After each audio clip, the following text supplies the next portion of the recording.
यदि आप किसी भी इंसान से पूछो कि वह इस दुनिया में क्या चाहता है तो बगैर किसी सेकंड थॉट के उसका एक ही जवाब होगा, खुशी खुशी खुशी। सभी लोगों के पास खुशी को दिखाने के अलग अलग आईने हैं। कोई पैसे में खुशी ढूंढता है तो कोई संबंधों में, कोई देने में खुशी ढूंढता है तो कोई लेने में, कोई खरीदने में खुशी ढूंढता है तो कोई बेचने में, और कोई ज्ञान देने में खुशी ढूंढता है तो कोई ज्ञान लेने में, और कोई अपने में खुशी ढूंढता है तो कोई पराये में, कोई दूसरों के साथ खुशी ढूंढता है तो कोई अपने ही साए में। कहते हैं दुनिया तो एक ही है लेकिन सबकी दुनिया अलग अलग है। ठीक उसी प्रकार खुशी तो एक ही है लेकिन सबके लिए इसकी डेफिनेशन अलग अलग है। खुशी का क्या है? यह तो एक तितली की तरह है, जितना उसके पीछे दौड़ोगे वो आपसे दूर होती जाएगी, और जैसे ही आप शांत होकर खड़े हो जाओगे वह स्वयं ही आपके कंधे पर आकर बैठ जाएगी। लोगों के जीवन में समस्या तो हर रोज खड़ी है, जीत जाते हैं वे लोग जिनकी सोच बड़ी है। खुशी एक्सटर्नल नहीं होती बल्कि ये इंटरनल होती है। यदि खुशी प्राप्त करने की गहराई में जाएं तो इसे हमारे सेंसेस यानी पंच इंद्रियों, आंख, कान, नाक, जीभ और त्वचा पर कंट्रोल करके ही प्राप्त किया जा सकता है। लेकिन आज का समय जिस तेजी से भाग रहा है, हमारा मन भी उतनी ही ज्यादा तेजी से भटक रहा है। आज इंसान की हालत ये हो गई है कि वो अपनी छोटी छोटी इच्छाओं के लिए थोड़े थोड़े समय में भगवान तक को बदल लेता है। हमारी इच्छाओं ने इन्फिनिटी में ट्रेवल करना शुरू कर दिया है। आज हमारे संस्कार भी कम होने लग गए, क्योंकि पहले हम अपने बुजुर्गों से ज्ञान लेते थे और आज गूगल से ज्ञान लेते हैं। हर व्यक्ति अपनी जिंदगी में केवल और केवल भाग ही रहा है। उसके पास रुकने का भी समय नहीं है। उसकी सोच हर पल बदल रही है। जिस खुशी के लिए उसने भागना शुरू किया था वह तो एक समय के बाद उसको मिल जाती है, लेकिन फिर वो उस खुशी को तिजोरी में रखकर खुद ही नए दुख की तलाश में फिर से दौड़ने लगता है।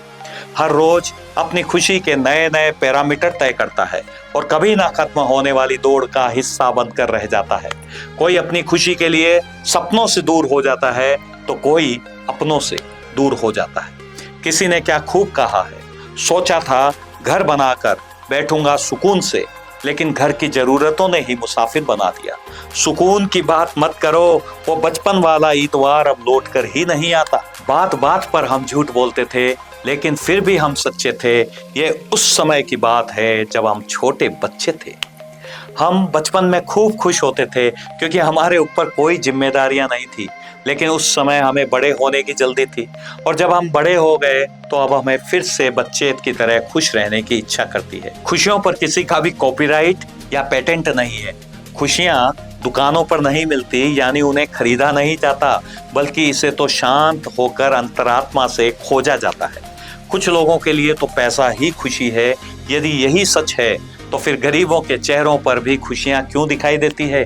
काफी सारे लोगों को लगता है कि खुशी को खरीदा जा सकता है, इसलिए और ज्यादा रुपए कमाने की होड़ में दिन रात भागते रहते हैं। लेकिन यदि आपको ये ठीक लगता है तो मैं आपको एक सवाल पूछता हूँ, कृपया कमेंट करके इसका जवाब जरूर से देना कि क्या पैसों से खुशी खरीदी जा सकती है? ना खुशी खरीद पाता हूँ ना गम बेच पाता हूँ, फिर भी समझ ही नहीं आता कि मैं हर रोज क्यों कमाने जाता हूँ।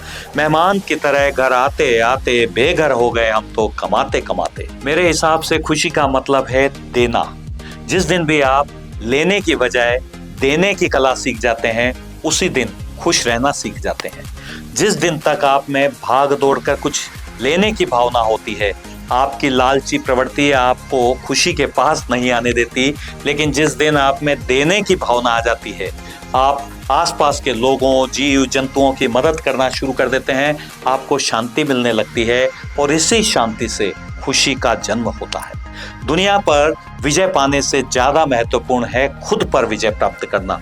जिस दिन आपको खुद से मोहब्बत हो जाती है, आप दूसरों से ज्यादा खुद से प्यार करने लग जाते हैं, मैटेरियलिस्टिक वर्ल्ड को छोड़कर अध्यात्म की दुनिया में बिलीव करने लगते हैं, आप खुश रहने की कला सीख जाते हैं। इसके लिए आपको किताबों को अपना दोस्त बनाना होता है और अपने लिए काफी सारा प्रोडक्टिव समय भी निकालना होता है, यानी शांत मन से अपने ही साथ बगैर किसी आडंबर के खुश रहना होता है। आज हर व्यक्ति अपने साथ में पोम पोम यानी पावर ऑफ मनी और पीस ऑफ माइंड नाम की दो बोले लेकर घूमता है और दिन भर उनसे जगलिंग करता रहता है।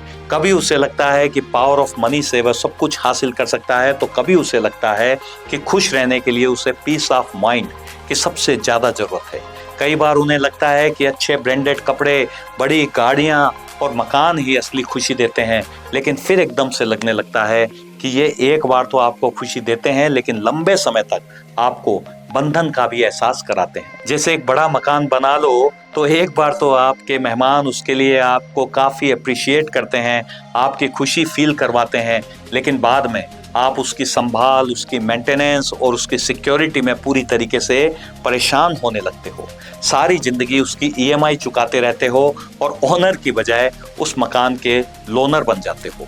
सबसे बड़ी बात है कि 80% टाइम उस मकान का 20% से ज़्यादा हिस्सा आपके काम ही नहीं आता। शुरू में आप उस मकान में काफ़ी सारी लाइटें या AC लगवा कर पैसा बहाते हो, लेकिन मोस्ट ऑफ द टाइम आप उन सारी लाइटों या AC आदि को चलाते ही नहीं हो। ये टेम्परेरी खुशी तो हो सकती है, लेकिन परमानेंट खुशी बिल्कुल भी नहीं हो सकती। कुछ समय बाद जैसे ही आप किसी और को अपने से शानदार मकान बनाते देखते हो, आपकी खुशी एकदम से गायब हो जाती है। आप फिर से अपने आप को प्रूव करने के लिए फिर से भागना शुरू कर देते हो। इंसान की परिस्थितियां रोजाना बदलती है। जो व्यक्ति परिस्थितियों के हिसाब से अपने आप को ढालना सीख जाता है, वो खुश रहना भी सीख जाता है। एक बार एक शिष्य को आश्रम के बाहर गाय घूमती हुई मिली। जब उसका मालिक नहीं आया तो शिष्य ने गुरु से पूछा, इस गाय का क्या करें? गुरुजी ने कहा, इसे पाल लो, रोज दूध पीने को मिलेगा। महीने भर बाद गाय का मालिक गाय खोजते हुए फिर से आश्रम में आया। शिष्य ने गुरु से पूछा, गाय का मालिक अपनी गाय लेने आया है। तो गुरुजी बोले, वापस दे दो, अब गोबर नहीं उठाना पड़ेगा। अरे खुशी का मतलब है अपनी बाउंड्रीज क्रिएट करना, अपने में त्याग की जो भावना है उसको डेवलप करना, किसी और को फॉलो करने की बजाय खुद को फॉलो करना, ईश्वर और प्रकृति में बिलीव करना, सभी की मदद करना, अपनी गलतियों के लिए माफ़ी मांगना, सभी को धन्यवाद देना यानी ग्रेटिट्यूड देना। जब आप मन से किसी की मदद करेंगे तो सामने वाला भी पूरे मन से आपको दुआएं और आशीर्वाद देगा। यह गिव एंड टेक की भावना ही आपको खुशी का एक्सपीरियंस कराती है। स्ट्रॉन्ग कमिटमेंट के साथ अपने लिए नियम बनाना और उन पर खरे उतरना भी आपको इंटरनल खुशी देते हैं। ज़्यादा से ज़्यादा अध्यात्म को पढ़ना भी आपको खुशी की ओर ले जाता है। आध्यात्मिक होने का मतलब साधु सन्यासी बनना नहीं होता, बल्कि अपनी इच्छाओं पर कंट्रोल करना होता है। अध्यात्म को परिभाषित करने के लिए लोग गीता का उदाहरण देते हैं। गीता में श्री कृष्ण ने जिस अर्जुन को उपदेश दिया था, वे उसे राजा बनाना चाहते थे, ऋषि मुनि नहीं बनाना चाहते थे। एवं अध्यात्म का सबसे बड़ा ज्ञान देने वाले श्री कृष्ण भी खुद ऋषियों की तरह सादी वेशभूषा में नहीं थे, बल्कि उन्होंने खुद स्वर्ण जड़ित मुकुट और गहने धारण किए हुए थे। यदि मैं वर्तमान की बात करूं तो इसके लिए हम हमारे दिलों पर राज करने वाले राष्ट्रपति APJ अब्दुल कलाम साहब का भी उदाहरण ले सकते हैं। वे 5 साल तक भारत के सर्वोच्च राष्ट्रपति पद पर सुशोभित रहे, लेकिन वे इतने मर्यादित कर्मयोगी थे तथा पूरे तरीके से आडंबरों से मुक्त थे।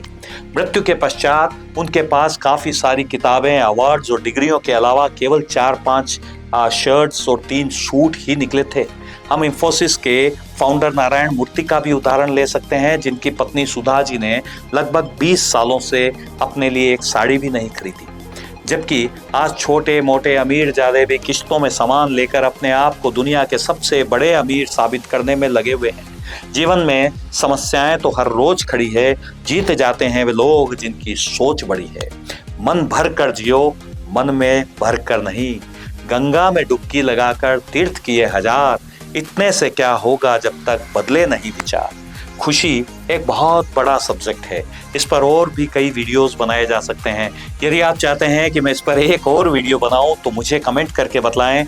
अपनी इच्छाओं पर कंट्रोल करना, अपने लिए बाउंड्रीज क्रिएट करना, पुरानी कड़वाहट को भूल जाना और हमेशा किसी को कुछ देते रहने की भावना ही आपको सच्ची खुशी दे सकती है। यदि आपको लगता है कि भविष्य में ऐसे वीडियो से आपका 1% भी फायदा होता है तो इसे लाइक कीजिए, सब्सक्राइब कीजिए और शेयर कीजिए। Thank you very much.